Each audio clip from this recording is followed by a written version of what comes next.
আমি চিচিঙ্গা দিয়ে মাছের তেল দিয়ে চিচিঙ্গা করব। এই দেখো, এই যে সেই চিচিঙ্গাটা দেখিয়ে দিলাম।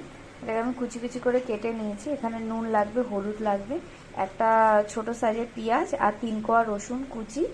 পেঁয়াজ আর রসুনটা একসাথে কুচি করে নিয়েছি, 2টো কাঁচা লঙ্কা, এই যে মাছের তেল, আর এখানে সামান্য একটু কাশ্মীরি লঙ্কার গুঁড়ো আছে, একটু কালো জিরা লাগছে, চিনি লাগছে। ব্যাস, এটা দিয়েই আমি রান্নাটা করব। কড়াইতে সরষের তেল দিয়েছি, গরম হয়ে গেছে। এর মধ্যে অল্প একটু কালো জিরা দিয়ে দেবো, আর এই পেঁয়াজ আর এই রসুন কুচিটা যেটা ছিল ওটা দিয়ে দেবো। ওটা অল্প একটু হলুদ দেবো, ওর অল্প একটু নুন দিলাম,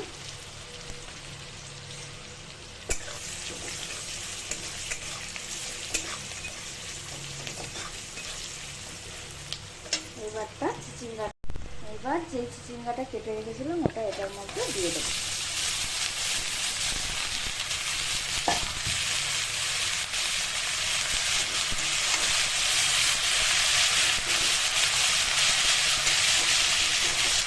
আর একটু হলুদ লাগবে, ওই জন্য আমার সামান্য একটু হলুদ দিলাম।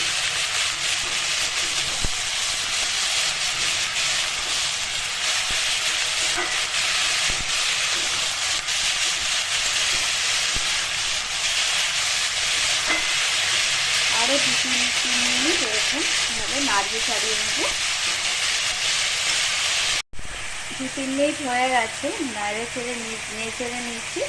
এবার তাই মাছের তেলটা ঢেলে দেবো, সামান্য একটু কাশ্মীরি লঙ্কার গুঁড়ো দেবো।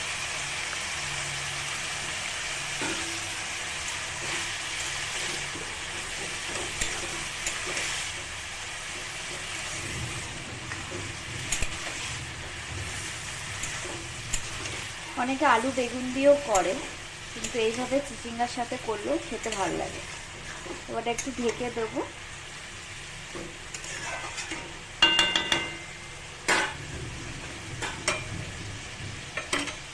ওটা 2-3 মিনিটের জন্য এটাকে ঢেকে।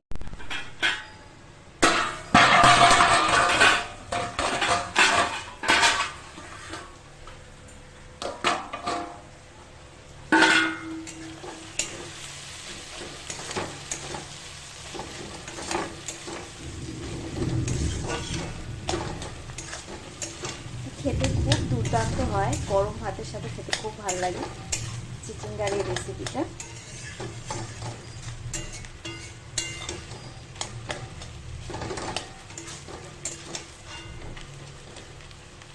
হয়েই এসছে, আপনারা চাইলে দিতে পারেন, সামান্য একটুখানি মিষ্টি দিলাম।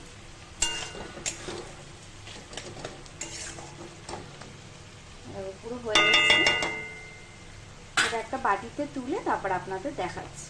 এটা হয়েই এসছে, এটার মধ্যে সামান্য একটুখানি চালের গুঁড়ি দেব।